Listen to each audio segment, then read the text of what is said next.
All right. Hey, Coach, what was just the decision on finally naming Miller Moss the starting quarterback? We just felt like we got to a point where we'd seen enough of the guys, and just felt like that was the right decision for the team. And it was close. It was close. Give Miller a lot of credit. I think he improved and handled the competition well. Jaden Maeva improved drastically, which I think we all expected there would be some improvement. It was a major, major jump for him, and really proud of how he handled the competition. I mean, he was right there neck and neck with them the entire time, which was a big, big move from the spring. You could tell his familiarity with offense certainly helped.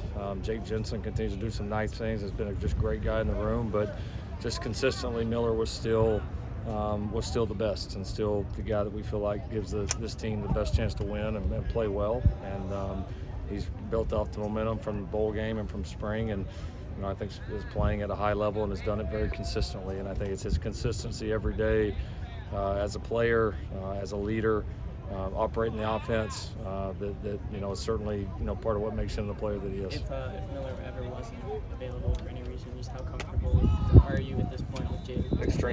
Extremely comfortable. I mean, I'd go play anybody with him the way that he practiced and competed, and he's a talented kid. He's got a really bright future here. There's no doubt about that. It was a great battle, and that's typically the rooms I've been in when there are great battles. It makes both guys better, and I think you could certainly say that about this competition. Right guard seemed like the other open battle on the main open battle on offense. In terms of that, do you feel like you have clarity on that? We're getting it. We've had Amos has been in and out of the lineup a little bit here during camp, so we got to see a lot of him early. He's back with us full go now, but we had a period of time where he wasn't full go and wasn't able to do everything, and so we still want to see a little bit more of him. Alani's done a nice job here in the last I would say 7 to 10 days of really elevating his game and taking advantage of some of those reps when Amos wasn't there, and so he's playing well. Gino is starting to really get healthy.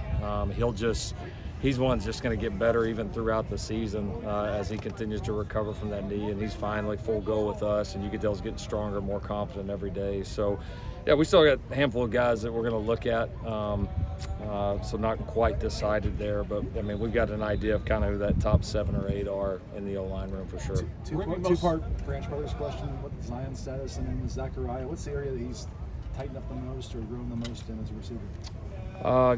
Zion had to have a small procedure done on one of his fingers or on his hand. Extremely minor. He'll miss like a day or two, and he'll be back in. But he's had a really good camp, and impressed with his ability to.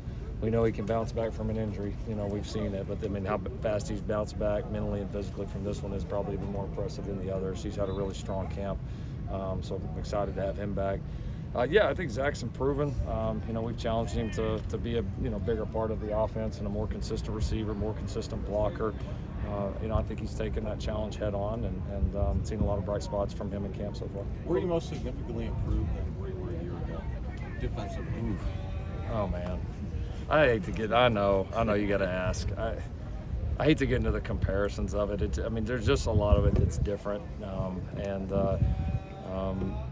what we're doing, how we're doing. I do think it's been impressive how our coaches have kind of meshed together, and then how our players have been able to pick up our scheme, kind of take to that coaching. I watch us, and I don't feel like I'm watching a group that's only been doing this for a few months together.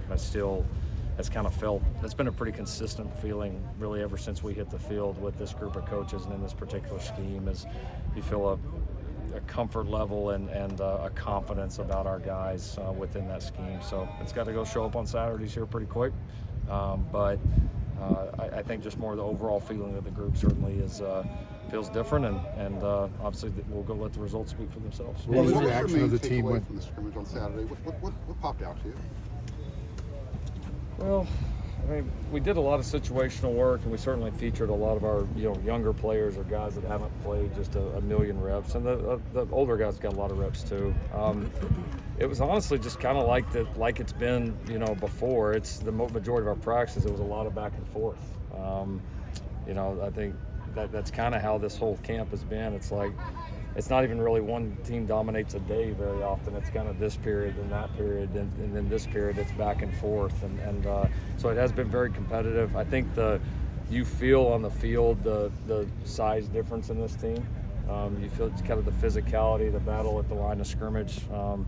Absolutely feels different. And I think anytime we get on the field together in a team or like scrimmage scenario, I certainly feel that. It's been a few years since we've had an official special teams coordinator on staff, just with that title change for Ryan Doherty and then also for Taylor Mays and Zach Crabtree. Just what went into that with each of those three guys? Yeah, Ryan's been with me for a long time. He's been loyal.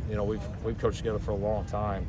He's done a great job everywhere he's been, and now with the new rule change, he's able to do more than he ever has. And so he's always had a big role, special teams wise. He hasn't been the one calling it on the game day and been able to coach the guys, but he's certainly had a big role behind the scenes in terms of the specialists that we recruit, breaking down opponents, making suggestions and recommendations from a scheme standpoint, during the week.